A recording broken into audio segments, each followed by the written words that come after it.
Nice to meet you guys. Um, how are you doing?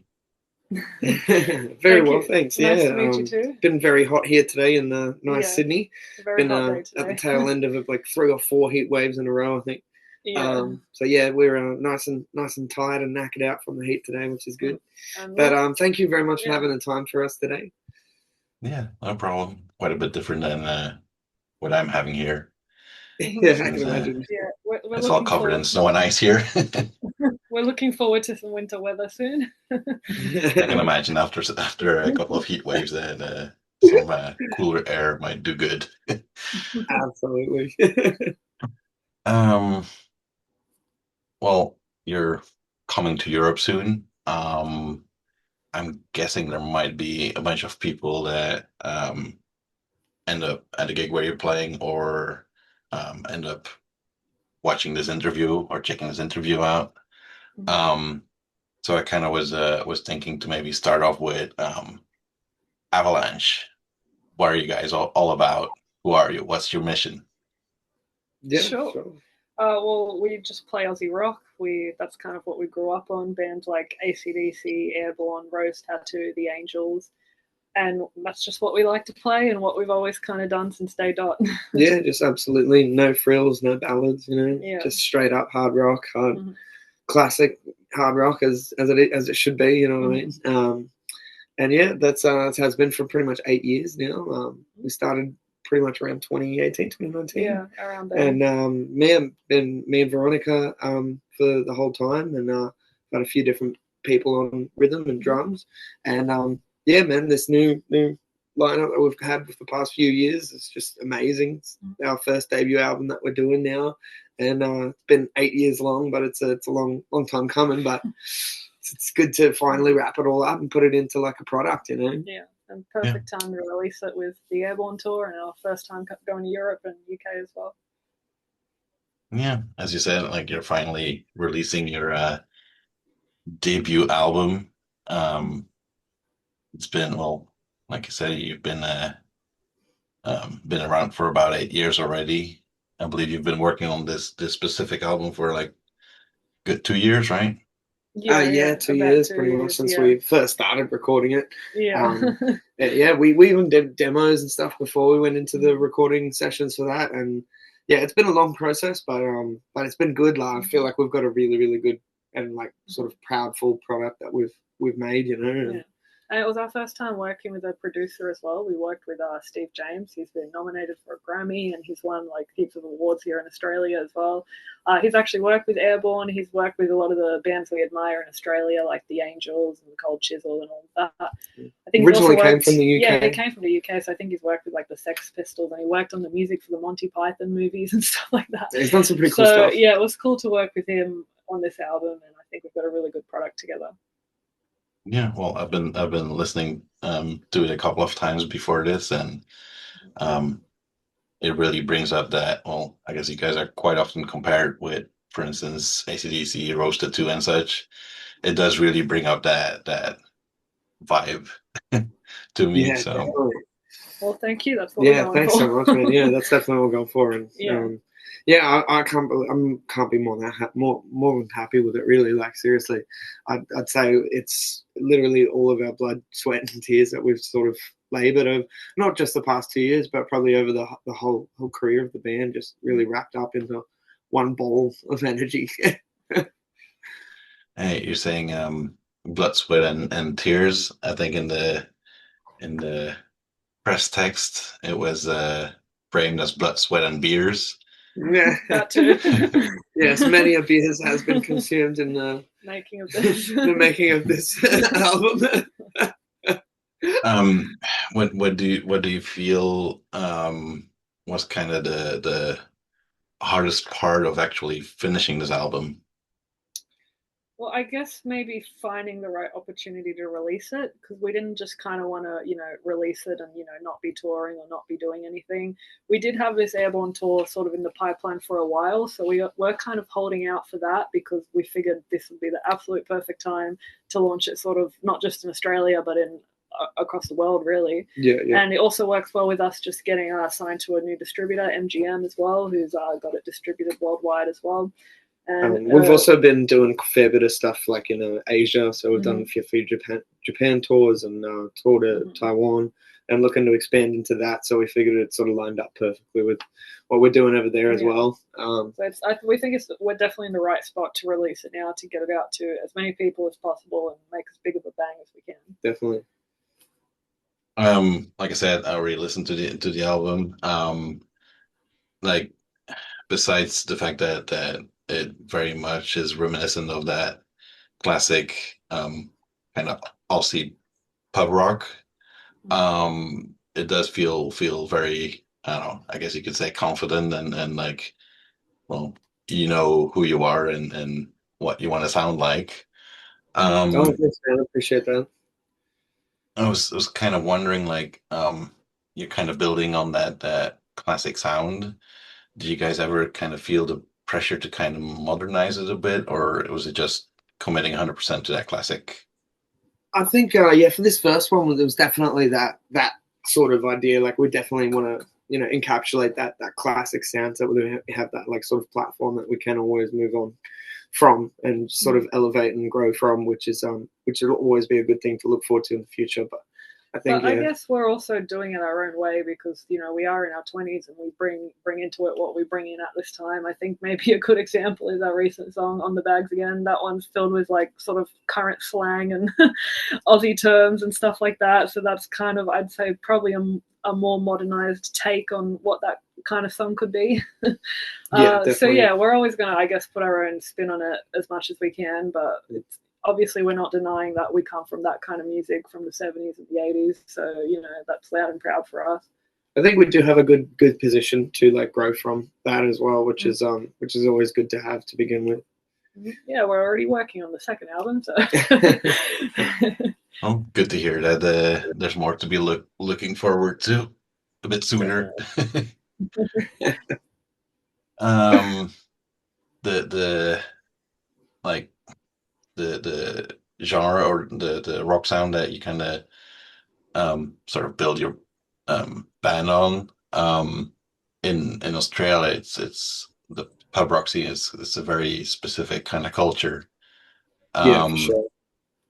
Do you like what parts of that culture were for you guys kind of important to kind of preserve in your work? Yeah, for sure. I guess, yeah, the main thing is we've always kind of thought of ourselves as like a party band, like a good time kind of band, and like for the past thing, really. I'd say maybe 5 or 6 years, we've literally done the pub rock scene in Australia for like as many times as we possibly can play. I think most of those years we're playing like 100+ gigs, usually in Australia, like in this scene, either or mostly along the East Coast, but we have gone to like Adelaide before, and like it's we've done pretty much any place that you could name, any pub, and all of that. We've done cover shows on the side, we've done the Avalanche stuff. Like, we've lived it in like our own way in the past 5 years as well. But yeah, I guess what we want to sort of bring to the rest of the world, whether we're playing in Australia or not, is just that sort of good time attitude that you'd probably imagine when you think of Aussie pub rock, just everyone having a good time, having a beer, something else, who knows? And yeah, just that good time, really. Yeah, going on your last music video, it looks like it's quite a party. Yeah, it's a very interesting one too that we managed to film it that night. The owner of that, or the guy that ran that place, he took over it because his other venue had been shut down, and it was only like a very temporary thing. So I don't even think that place is even there anymore. It was there for like 2 months. It was pretty cool that we managed to get some nice videos and shoot a music video there. Whatever we did. Yeah, very crazy night and very fun video to film. You mentioned that you're seeing yourself sort of as a party band, but I kind of noticed a couple of songs at least that kind of, I guess, sort of speak up for the like working class people, like a little bit more like socially aware songs. Were those things that you were like anyway from the beginning already kind of like incorporating and such, or yeah? Yeah, for Yeah, sure. I mean, definitely. like I'd say, like when we were writing most of these songs, like that's kind of what we're all dealing with. You know, all of us were working full time and having the whole pressure of, you know, having to go to work every day and then come home and either go to play a gig or go to rehearsal or do that. Mhm. And it was, yeah, it was a grind, or just doing that in itself. And I mean, like it kind of shows all of us. Like when none of us were rich or anything. You know, we all had our own trouble with our upbringings and that. You know, so it's kind of good to really be able to release that in the music. And I guess without even realizing it, it sort of shows that, you know, we are sort of that sort of working class people growing up and doing it and trying to make it. You know. And I think it's always cool to have those kind of bands that are kind of super clearly catered towards like the working class people, providing them on one side like kind of a way to party and let go, but on the other side also giving you some like, I don't know, anthems or so to like pick themselves Yeah. up when things are going hard. Yeah, Absolutely. I definitely. I mean, mean, man, that's yeah. I've been like a roof tiler for the past 6 years. You know what I mean? And in Australia, as a redhead, it's definitely not for the faint of heart, especially nowadays when we have fourth heat wave in a row. Yeah, and I was gonna say that's kind of what we like as well. We like bands that are like that too, and have songs about that kind of subject matter. It's what we like. It's what we experience. So I guess definitely it would come across in our music, whether intentionally or not. I mean, I feel like if the more genuine a band is, like the Mm. better their message is going to come across, regardless of what they're saying. So, you know, if you're talking about being working class, you kind of have to be the working class. Yeah, I think otherwise it's quite quickly obvious to the listener that you're just Yeah, kind the of message is faking going it. to get lost for sure. But yeah, like I said, when I was listening to the album, it did like give me that kind of quite regularly, that kind of fist pumping, kind of like let's do this kind of Yeah, vibe. So definitely. Yeah, it's yeah. definitely. No, thanks, heaps, man. Yeah, I'd say it's definitely a lot for the Aussie battlers. Like we kind of always put it that way.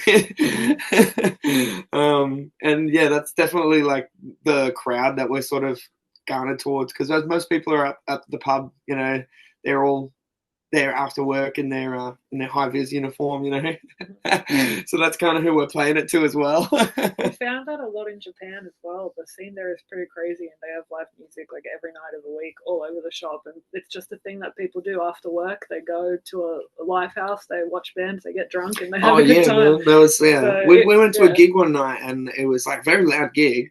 And as at the finished, everyone started piling out, and then you look up at the wall, and there was a guy asleep. But it was from their work culture, because they have such a hectic work culture. The guy was just so tired, he fell asleep there. But yeah, I guess we found so far everywhere we've been, it kind of translates everywhere in one way or another. So yeah. Well, like we've been mentioning already a couple of times, in about a little bit over a week, you're heading towards Europe for the first time, right? Yes, very much so. It's the first time that we've ever even been to the country, but personally, so we're super pumped. And well, for your first time getting to go to Europe as a kind of classic um, Aussie pub rock band, getting to do that with Airbourne, Yeah, it's that nuts, must be a isn't dream it? come true. Oh man, Definitely. seriously, I don't even think we've fully like processed that. I'm gonna wake up tomorrow and be like, it's happening. Yeah, I think this tour and this lineup is really like a match made in rock and roll heaven. It's really good. Yeah. I mean, we've been listening to them since we first started playing guitar. I pretty much learned to play guitar playing like AC/DC and Airbourne songs. Yeah, the band have been awesome. Joel and Brett and Ryan, like we've met those guys a couple of times. They've come to our gigs. They've been huge supporters of us. Joel, we even sent him the album before it was released and got his kind of take on everything. He really liked Armed to the Teeth in particular, and we actually called the album that because he said he really liked that song. So, yeah, I've got to admit, like we've met a fair lot of people in the industry, and they're by far one of the nicest bands and people that we've met in the industry. And it just so happens that they're like also really quite well known in the industry, which is crazy. I think they really just want to champion good rock, and I'm glad they thought we were good rock. Yeah, I guess that's really the crux of it all, really. Yeah, I mean, after working like 8 years on your craft, getting to hear from someone that you're basically looking up to quite much, that your work is really fucking good. Yeah, definitely. That must feel pretty good. Oh, insane, man, Definitely. seriously. Yeah, that Arm to the Teeth, I wrote like the main riff for that when I was like 16, just kind of starting to learn guitar. And when he told me that that was one of the best new songs he's heard in a while, that was really like a huge compliment. And what made us name the album after that, because we didn't originally were going to probably either do it like a self-titled album or something like that. And then he was like, "No, you've got to call it Arm to the Teeth." That song's just, and we'd already released that song as a single by that point. So yeah, we're kind of really umming and ahhing about that, but that was really the last thing that pushed us into, all right, we'll name it Arm to the Teeth. Hey, Joel asked us to. Well, it gives you a good story to tell as well. Yeah, it's really nice to see. Personally, I've been a huge fan of Airbourne from their very first album. So when I kind of noticed a band passing me by that Joel was saying that he thought was really good, it's like, oh, we need to check that out. So he basically brought me to you as well. Yeah, awesome. Wow, I'm gonna have to thank him again. Well, I'm really hoping that that you guys can find some good crowds here in Europe, that they come to the show nice and early to party with you guys. Yeah, I think it'd be a really good market for us to get into. Everyone spoke wonders of Europe and we'd love to make it another home for the band, really. Yeah, we've been meaning to come there forever, and this worked out really well with Airbourne and the album all at once. So I think it's the best possible start we could get, and we'll see where it takes us. Yeah. Well, again, like lots and lots of luck with tour, also with the album coming out. Hopefully there's a bunch of people picking it up and liking it as much as me or Joel or anyone that's heard it already. Fingers crossed. Well, is there anything at all that you guys would like to say still to whoever ends up checking this out? Just hope you like it. Yeah, hope you enjoy the show. Album comes out February 13th. Yeah. It'll be available digitally and physically, which is amazing. And yeah, we've got cheap shipping worldwide with our new distributor as well. So even though it's coming from Australia, you can get it anywhere and not spend too much on shipping, because we know that really sucks. Took a while to get that sorted. But, shipping from Australia is ridiculous. It's going to be the furthest place from the everywhere else, isn't it? Pretty much. We will have merch with us on tour in Europe. All right, we'll have a few shirts, some hoodies, vinyls and CDs and everything, and some little like beer stubbies, like a beer cooler, and a few smaller accessories as well. But yeah, otherwise, if you go to our website, Avalanche Band Rock, it's got all our links there and our store links, and you can always have a listen and pick it up on there. All right. Well, have a lot of fun in about a week. Thank you so much. We definitely will. Yeah, seriously. Thanks so much for the time today as well. Yeah, no problem.